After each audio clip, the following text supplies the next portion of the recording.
اس حدیث کی تشریح کرتے ہوئے کہ جس نے برا شگون لیا وہ ہم میں سے نہیں، اس کی تشریح کرتے ہوئے حضرت علامہ مفتی احمد یار خان نعیمی علیہ الرحمہ نے ایک بہت خوبصورت واقعہ لکھا ہے۔ تو کہا کہ ایک آدمی تھا، وہ تھوڑا بھینگا تھا۔ بھینگا سمجھتے ہیں؟ نہیں، آنکھی سے کوئی ایسے نہیں ترچا جیسے دیکھتا ہے، ایک آنکھی صحیح ہوتی ہے اور ایک آنکھی سے، اس کو بھینگا کہتے ہیں۔ تو ایسے تھا وہ۔ تو ایک بادشاہ جو ہے شکار کے لیے جا رہا تھا۔ اب شکار کے لیے جا رہا تھا تو صبح صبح اس پر نظر پڑ گئی، تو بادشاہ کا موڈ آف ہو گیا، اور بادشاہ نے بولا کہ یار یہ بھینگا نظر آیا، یعنی آج میرا دن اب منوس جائے گا، اچھا نہیں جائے گا۔ تو ایک کام کرے، اب واپس چلو، شکار نہیں کرتے۔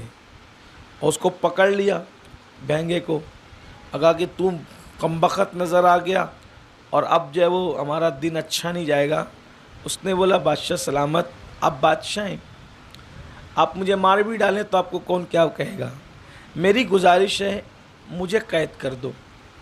اگر مجھے دیکھنے سے ہی آپ کا دن خراب جائے گا، آپ شکار پہ جا رہے، آپ کو نقصان ہوگا، شکار نہیں ملے گا، تو ایک کام کرو، واپس جانے کی بجائے مجھے قید میں ڈال دو، اور شام تک دیکھو تو صحیح کہ دن اچھا جاتا ہے کہ برا جاتا ہے۔ آپ نے صبح صبح سب سے پہلے مجھ بھینگے کو دیکھا، تو آپ کہہ رہے ہیں کہ دن اچھا نہیں جائے گا تو مجھے قید کر دیجئے، لیکن آپ سفر سے کیوں واپس لوٹتے خالی؟ آپ جائیے، جنگل جائیے، کوئی تکلیف پہنچتی، مصیبت پہنچتی اور آپ کو شکار نہیں ملتا ہے تو میرے ساتھ جو چاہیے وہ کر لیجئے گا، لیکن ایسے واپس مت جائیے۔ یہ اس کا مطلب وہ سمجھدار تھا، وہ بھینگا تھا لیکن پڑھا لکھا تھا، سمجھدار تھا۔ بادشاہ بیوقوف تھا۔ بہرحال بادشاہ کو یہ بات پسند آئی اور بادشاہ چلا گیا تو اس دن اس کو بہت شکار ہاتھ لگے اور دن بھی بہت اچھا گزرا۔ جب بادشاہ سب شکار وکار لے کر آیا تو پھر وہ بھینگے کو بلایا جو قید میں تھا، بادشاہ سلامت کیسے گزری؟ مجھے تو شکار بھی ملا اور دن بھی اچھا گزرا، حالانکہ میرا عقیدہ اور نظریہ یہ تھا کہ بھینگے کو اگر پہلی نظر صبح صبح پڑ جائے دن منوس گزرتا ہے۔ تو کیا بولا، اگر آپ جان کی معافی دے تو ایک بات کہوں، اگر آپ میری جان کی معافی کا وعدہ کریں تو ایک بات کہوں؟ بولے ہاں بولو۔ بولے صبح پہلے آپ نے مجھے دیکھا اور صبح صبح میں نے آپ کو پہلے دیکھا، تو آپ کا تو دن اچھا گزرا لیکن میرا پورا دن قید میں گزرا، تو اب بتاؤ منحوس کون ہے؟ اب بتائیے تو یاد رکھیے اللہ نے کسی کو منحوس پیدا نہیں کیا، نہ کسی مہینے کو منحوس پیدا کیا، نہ کسی دن کو منحوس پیدا کیا۔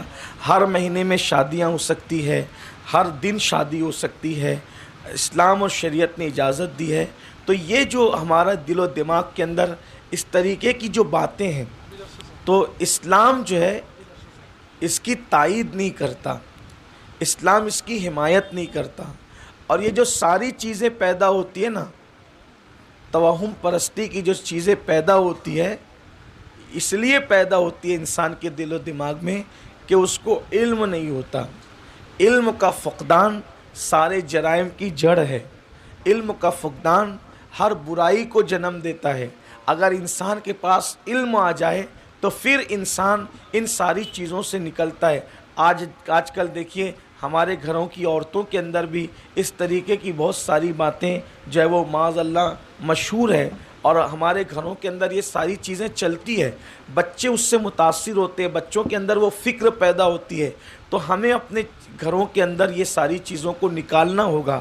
آج یہی توہم پرستی کی نحوست ہے کہ ہمارے گھر کی عورتیں اب جو ہے وہ بت خانوں تک جا رہی ہے، ہمارے گھر کی عورتیں معاذ اللہ مشرکین کے پاس تک جا رہی ہے کہ چلو بیمار پڑ گئے ان سے علاج کرا لیں، ان سے پھونک جھاڑ کروا لیں۔